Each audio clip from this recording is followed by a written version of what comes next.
JCPOA क्या है? Joint comprehensive plan of action. 2015 में ओबामा ने यह डील की थी ईरान के साथ। इस डील में कौन कौन शामिल था?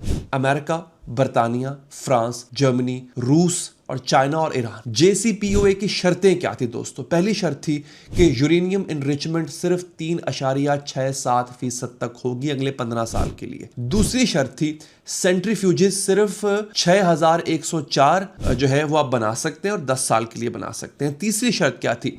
जो यूरेनियम का जखीरा है, स्टॉक पाइल है, वो 97% से कम करके जो है उसको सिर्फ 300 किलोग्राम पर रखना था। चौथी शर्त, जो फुर्दो की न्यूक्लियर फैसिलिटी है वहां पे एनरिचमेंट मुकम्मल बंद हो जाएगी। पांचवी शर्त, IAEA के जो इंस्पेक्टर्स हैं उनको अनप्रेसिडेंटेड एक्सेस, मतलब ऐसी उनको जो है वो रसाई दी जाएगी जो पहले कभी नहीं दी गई ईरान के एटमी प्रोग्राम तक। छठी शर्त ये थी, इसके बदले में तमाम न्यूक्लियर सैंक्शंस, जितनी भी पाबंदियां लगी हैं ईरान पर, वो उठा ली जाएगी, मतलब हटा ली जाएगी। ठीक है जी।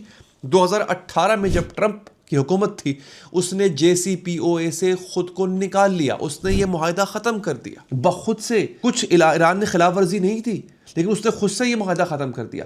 नेतन्याहू ने लॉबिंग की थी, मिरियम एडल्सन ने डिमांड की थी।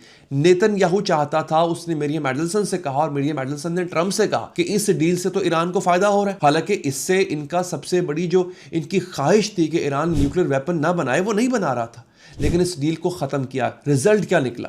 2015 में क्या आपने एक डील खत्म की थी और 2026 में आप क्या करने जा रहे हैं? 2015 में एनरिचमेंट लेवल था 3.67, 2026 में 60% से ज्यादा है।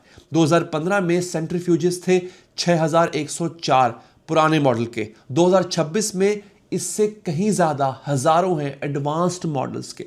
2015 में यूरेनियम स्टॉक पाइल था 300 kg, 2026 में ये 30 गुना ज्यादा हो चुका हुआ है नाज़रीन। 2015 में ब्रेकआउट टाइम 12 महीने से ज्यादा था। ब्रेकआउट टाइम का मतलब है कि कितने वक्त में बॉम्ब बन सकता है, यानी ईरान को बम बनाने में 12 महीने चाहिए थे।